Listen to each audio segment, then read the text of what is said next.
कहीं दहशतगर्दी हो रही है, कहीं किसी को लूटा जा रहा है, कहीं जाली डिग्रियों के मसले। अखबार उठाएं तो पढ़ने को दिल नहीं चाहता। हमारे पास दो चॉइसेस थी, या तो हम इसको वैसे करें जैसे हम चाहते हैं, या हम इसे वैसे करें जैसे शायद आप देखना चाहेंगे। क्या श्रीजोन वन ने कुछ चेंज किया? बहुत कुछ चेंज किया। मैं ये नहीं कहता, मैं क्रेडिट नहीं लेता कि हमारी देखा देखी बहुत सारे और लोगों ने बहुत कुछ किया, लेकिन एक बात तो तय है, हमने आपको कुछ चीजें बहुत अच्छी दी, कुछ चीजें ऐसी दी हैं जो शायद इससे पहले आपने कहीं नहीं देखी। हमने रिस्क लिया। हमें नहीं पता हमारी लेगेसी है या नहीं है, हम सही हैं या नहीं हैं, हम गलत हैं या नहीं, लेकिन हमने जो कुछ भी किया उसमें सिर्फ एक बात का दखल था कि आप खुश हो जाएं, आप सुबह ही सुबह मुस्कुराने लगें, आपकी सुबह हमारे साथ हो, ये शो आपका शो बन जाए, ये शो मेरा शो ना रहे, ये शो किसी और का शो ना रहे, ये शो सिर्फ और सिर्फ आपका शो हो जाए जो हमने अचीव किया। अगले साल में क्या होगा, नो वन नोज। अगले साल जब एनिवर्सरी मनाई जाएगी, सेकेंड एनिवर्सरी मनाई जाएगी, तो मैं यहां हूंगा नहीं हूंगा, नो वन नोज। अगले साल कोई और जो यहां पर है वो यहां होगा या नहीं होगा, नो वन नोज। अगले साल आप होंगे या नहीं होंगे, नो वन नोज। लेकिन एक बात जरूर, हमको अपने अपने हिस्से का काम करते हुए जाना, अपने अपने हिस्से की क्षमा जलानी है। हर शख्स की एक जॉब होती है, एक फंक्शन होता है, उसका एक एक्ट होता है जो उसे प्ले करना होता है। जब उसका एक्ट खत्म हो जाता है तो वो अपनी क्षमा किसी दूसरे को थमा के आगे बढ़ जाता है। क्वेश्चन ये नहीं है कि किसका एक्ट कितनी देर का था, सवाल ये है कि क्षमा चलती रहनी चाहिए, क्योंकि क्षमा अगर थम गई, वो खत्म हो गई, तो लेगेसी खत्म हो जाएगी, और लेगेसी अगर खत्म हो गई तो आपके पास सुबह सुबह कौन होगा? वही पुराने मसले, वही बिजली का प्रॉब्लम, वही पानी के मसले, वही उल्टे सीधे पॉलिटिकल शोज को देखना। कभी कभी जरा बाहर निकल के सोचें उस चौकोर डब्बे से जिसमें हमने खुद से रहना शुरू कर दिया। जिंदगी को महसूस कीजिए, फील कीजिए। हम बहुत कुछ अचीव कर सकते हैं, आप बहुत कुछ अचीव कर सकते हैं। जरा सा रिस्क लीजिए, जरा सा अपने दिल की बात सुनिए, दिल को पहचाने, दिल के हीरो को पहचाने। आपका हीरो मैं नहीं या कोई और नहीं है, आपके हीरो आप खुद हैं। आपके दिल में एक शख्स रहता है जिसे आपने भी अब तक नहीं जाना, जो खुश होना चाहता है। उसे खुश होने दें। हमें खुश होना भी तो नहीं आता, हम खुश रहते भी तो नहीं। हर चीज हमारे पास आधी आधी होती है। हमारी खुशी आधी, हमारा गम आधा, हमारी मोहब्बत आधी, हमारी नफरत आधी, हमारे काम आधे, हमारे अधूरे काम भी आधे।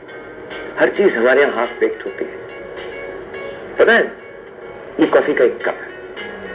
इमेजिन कीजिएगा, एक लम्हे को जस्ट इमेजिन कीजिएगा मेरे साथ, आंखें बंद करके इमेजिन कीजिएगा, जस्ट इमेजिन। फर्ज कीजिए कि ये आखिरी कॉफी का कप है जो मैं पी रहा हूं। अब आप सोचिए, क्या ये कप सबसे अच्छा है या क्या ये कप सबसे बुरा है? क्या मैं इसे पीते पीते ये सोचूं, हाय ये तो बिल्कुल आखिरी कॉफी का कप है जो मैं पी रहा हूं, अब इसके बाद मुझे कॉफी नहीं मिलेगी? या मैं ये सोचूं, ये आखिरी कॉफी का कप है और मैं इसके एक एक सिप को एंजॉय करूंगा। You know why? बिकॉज़ इसके बाद मुझे कॉफी नहीं मिलने वाली। नतीजा दोनों का एक ही है, अप्रोच का फर्क है। एक जगह आप इस चीज से खुश हैं कि ये आखिरी कॉफी का कप है और आप इसको एंजॉय कर रहे हैं, और एक जगह आप उदास हैं।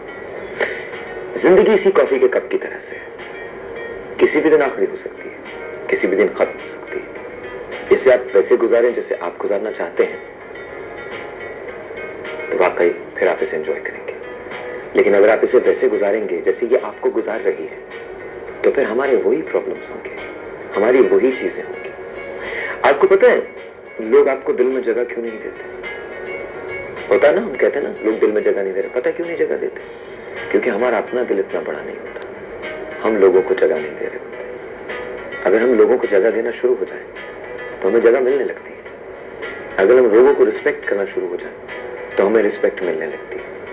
मैंने जिंदगी में हमेशा एक उसूल अपनाया है, जब भी मुश्किलात आए सजदा कर लो, जब भी किसी चीज की मदद चाहिए दुआ मांग लो, जब भी जिंदगी में ऐसा लगे कि अब जिंदगी बहुत मुश्किल हो गई है, हालात बहुत टफ हो गए हैं, अब कुछ सरवाइव नहीं किया जा सकेगा, अब सरवाइव नहीं किया जा सकेगा, तो आंखें बंद करके खुदा को याद कर लो। खुदा के अलावा न कोई है और ना कोई होगा।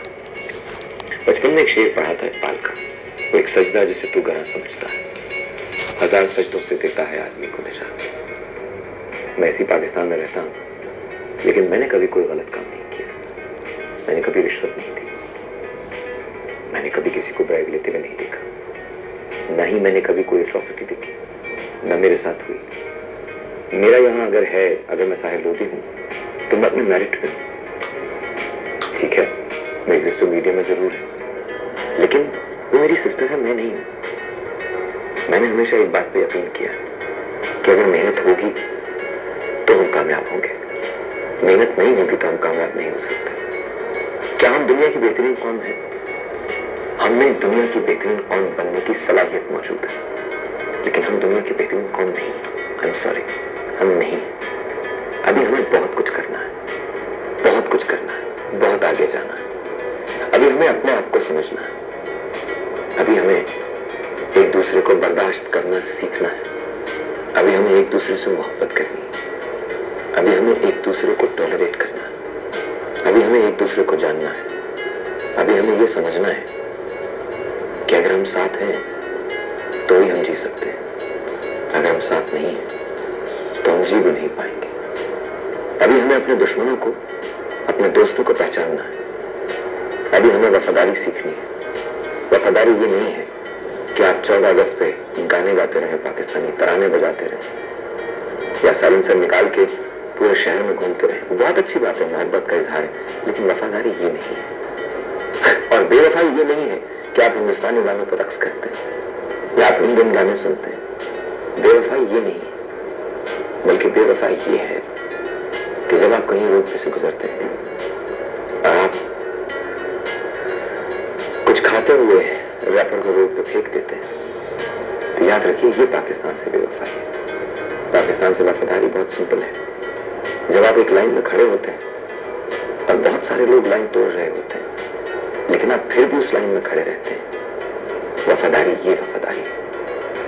इंडियन गाने सुनने से कोई हिंदुस्तानी नहीं हो जाता, और पाकिस्तानी गाने सुनने से कोई पाकिस्तानी नहीं हो जाता। मुल्क सरहदों के लिए होते हैं और सरहद जोग्राफिया के लिए होती है, लेकिन मुल्क से मोहब्बत और मुल्क दिल में होता है, उसकी वफादारी दिल से होती है। मुझे नहीं पता कि कल आप क्या करेंगे, मुझे ये भी नहीं पता कि कल मैं क्या करूंगा, लेकिन मैं ये जानता हूं, मैं जहां होऊंगा मैं हमेशा मुल्क से वफादार रहूंगा, हमेशा मोहब्बत करूंगा, हमेशा ये कोशिश करता रहूंगा कि आप और मैं मिलके पाकिस्तान को संभालें।